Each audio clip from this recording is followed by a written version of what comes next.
السلام علیکم۔ آج ہم بات کریں گے رزق کے تعلق سے۔ جب بھی ہم رزق کا لفظ سنتے ہیں تو ہمارے ذہن میں یہ بات آتی ہے کہ رزق یہ ہے کہ خوب ساری روزی، خوب سارے پیسے، یہ بھی رزق کا مفہوم ہے، اور ہم رزق میں برکت کی دعا مانگتے ہیں۔ تو یہی زیادہ تر لوگوں کے ذہن میں آتا ہے کہ بس خوب سارے پیسے آ جائے اور اچھا کھانا پینا ہو، محتاجی نہ ہو۔ یہ بھی ایک مفہوم ہے، لیکن رزق کا مفہوم اس سے بڑا ہے۔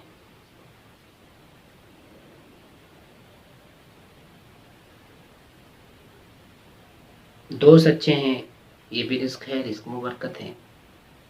رشتہ دار اچھے ہیں، اگر صحت اچھی دے رکھی ہے آپ کو تو یہ بھی رزق میں برکت ہے۔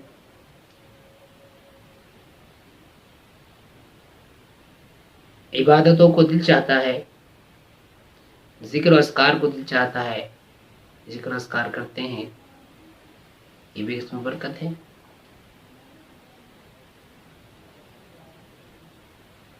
اللہ نے آپ کو علم دیا ہے، یہ بھی رزق میں برکت ہے۔ علم کے ساتھ ساتھ مقبولیت بھی عطا فرمائی، یہ بھی رزق میں برکت ہے۔ اچھی زندگی گزار رہے ہیں، اطمینان اور سکون ہے، یہ بھی رزق میں برکت ہے۔ قرآن کی تلاوت کرتے ہیں، سکون ملتا ہے، دل چاہتا ہے۔ اذکار کرتے ہیں، سکون اطمینان کے ساتھ کرتے ہیں، یہ بھی رزق میں برکت ہے۔ غرض یہ ہے کہ رزق کا مفہوم بہت بڑا ہے،